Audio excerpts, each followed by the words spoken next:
તમારું સ્વાગત છે મારા કિચનમાં।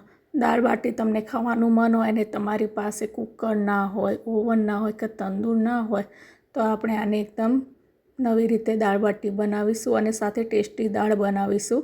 તો સૌથી પહેલાં આપણે દાળ બનાવીશું। તો અહીંયા મેં 3 વ્યક્તિના માપ પ્રમાણે હાફ કપ તુવેરની દાળ અને હાફ કપ મગની દાળ લીધી છે।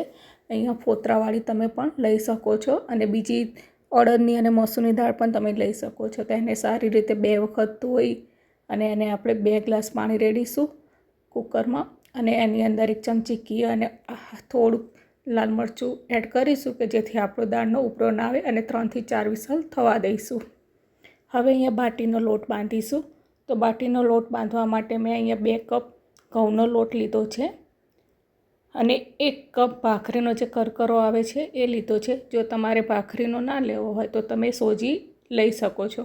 ત્યાર પ્રમાણે સ્વાદ પ્રમાણે મીઠું અને 1 ચમચી જેટલો અજમાને આ રીતે હાથથી મસળીને લેવાનું છે અને 1 ચમચી જેટલું જીરું એડ કરીશું કે જેનો ટેસ્ટ ખૂબ સારો આવે છે। હવે આપણે અહીંયા 2 મોટી ચમચી ઘી લઈશું। તમારે તેલ લેવું હોય તો લઈ શકો છો પણ ઘીના લીધે આપણું મોણ સારું થશે અને બાટીનો ટેસ્ટ પણ ખૂબ સારો આવે છે અને બાટી એકદમ ખસ્તા બને છે। તો આ રીતે સારી રીતે આપણે લોટને મસળી લઈશું અને થોડું થોડું પાણી રેડીને આપણે પરોઠા જેવો લોટ બાંધીને તૈયાર કરીશું। તો આ રીતે આપણો લોટ બંધાઈ ગયો છે। તો હવે લોટને આપણે થોડીવાર માટે સાઈડમાં ઢાંકીને મૂકીશું। તો લોટ આપણો રેસ્ટ થાય ત્યાં સુધીમાં આપણે દાળના વઘારની તૈયારી કરીશું। તો અહીંયા ડુંગળી, ટામેટું, 1 મરચું અને આપણે લસણ લીધું છે। તો હવે આપણે અહીંયા ડુંગળીને આપણે ઝીણી ઝીણી સમારી લઈશું। જો તમે ડુંગળી ના ખાતા હોય તો તમે એકલા ટામેટાં પણ ચાલશે। તો આ રીતે આપણે ડુંગળીને ઝીણી ઝીણી સમારી લઈશું।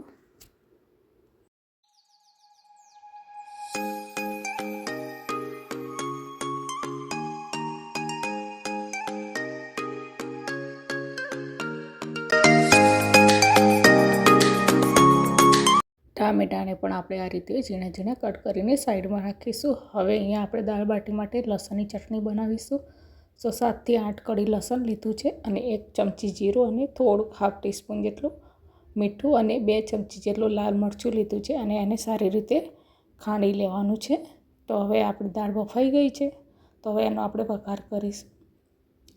તો એક કડાઈમાં આપણે 2 ચમચી તેલ લઈશું અને 1 ચમચી ઘી લેવાનું છે। તો હવે 1 ચમચી રાઈ, 1 ચમચી જીરું અને હાફ ટીસ્પૂન હિંગ લઈશું, તમાલપત્ર અને તજ, લવિંગ અને જે આપણે લસણની ચટણી બનાવી હતી એ 1 ચમચી લઈશું અને એને સારી રીતે સાંતળી લઈશું।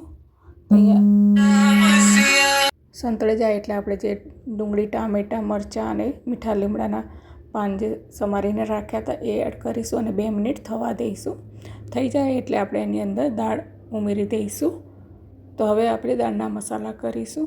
તો હાફ ટીસ્પૂન હળદર, 1 ટીસ્પૂન લાલ મરચું પાવડર, 1 ટીસ્પૂન ધાણા જીરું પાવડર અને સ્વાદ પ્રમાણે મીઠું એડ કરીશું। આ દાળ બાટીના મસાલા એકદમ સિમ્પલ હોય છે પણ ખાવામાં ખૂબ જ ટેસ્ટી લાગતી હોય છે। તો એને સારી રીતે મિક્સ કરીને હવે મીડિયમ ગેસ ઉપર એને આપણે 5 થી 7 મિનિટ માટે ઉકાળવાની છે। ત્યારબાદ આપણે એની અંદર હાફ લીંબુનો રસ એડ કરીશું। તમે અહીંયા આંબલી પણ લઈ શકો છો। તો તમે જોઈ શકો છો કે આપણી દાળની થિકનેસ આટલી રાખવાની છે। તો લગભગ 5 મિનિટ પછી આપણી દાળ કડવા લાગશે અને ફ્રેન્ડ્સ આ દાળ બાટી સાથે ખૂબ જ ટેસ્ટી લાગે છે। આ દાળની કન્સિસ્ટન્સી થોડી પાતળી રાખવાની છે, બહુ જાડી નથી રાખવાની કારણ કે આપણે બાટીની સાથે ખાવાની છે। તો 7 મિનિટ સુધી દાળને ઉકાળીને એની ઉપર કોથમીર વપરાવીને બાજુમાં મૂકશું। હવે અહીંયા આપણો લોટ સારી રીતે થઈ ગયો છે। તો એના આપણે એવા નાના નાના લોવા પાડી લઈશું। અહીંયા બાટી તમે તમારી સાઈઝ પ્રમાણે નાની કે મોટી જે રીતે બનાવી હોય એ રીતે બનાવી શકો છો। તો હું અહીંયા નાના નાના એના બોલ્સ બનાવી લઉં છું। તો આ રીતે આપણે બધી જ બાટીના બોલ બનાવી લેવાના છે। તો આ રીતે બધા જ બોલ તૈયાર થઈ જાય ત્યાર પછી આપણે બાટીને થોડો લુક આપવા માટે આ રીતે એની ઉપર આડો અને ઊભો કટ કરી લઈશું કે જેથી આપણી દાળ બાટી દેખાવામાં ખૂબ જ સારી લાગે। હવે અહીંયા આપણે બાટીને શેકવા માટે અપ્પમ પેન લઈએ છીએ જો તમારી જોડે ઓવન ના હોય કે તંદૂર ના હોય તો તમારી જોડે આવું બાટીનું કુકર ના હોય તો પછી આ રીતે જે અપમ પેન છે એની અંદર આપણે બાટીને શેકવાની છે. તો થોડું તેલથી ગ્રીસ કરી લીધી છે અને બાટી આ રીતે ગોઠવી લીધી છે અને લગભગ 5 થી 7 મિનિટ માટે આને મીડિયમ ગેસ ઉપર આપણે શેકવાની છે. તો 5 થી 7 મિનિટ થઈ જાય ત્યારબાદ આપણે ચેક કરશું તો એક બાજુનો ભાગ આપણે બાટીનો ચડી ગયો છે, થોડોક એનો કલર બ્રાઉન થવા લાગ્યો છે તો આપણે બાટીને ફેવરી લેવાની છે.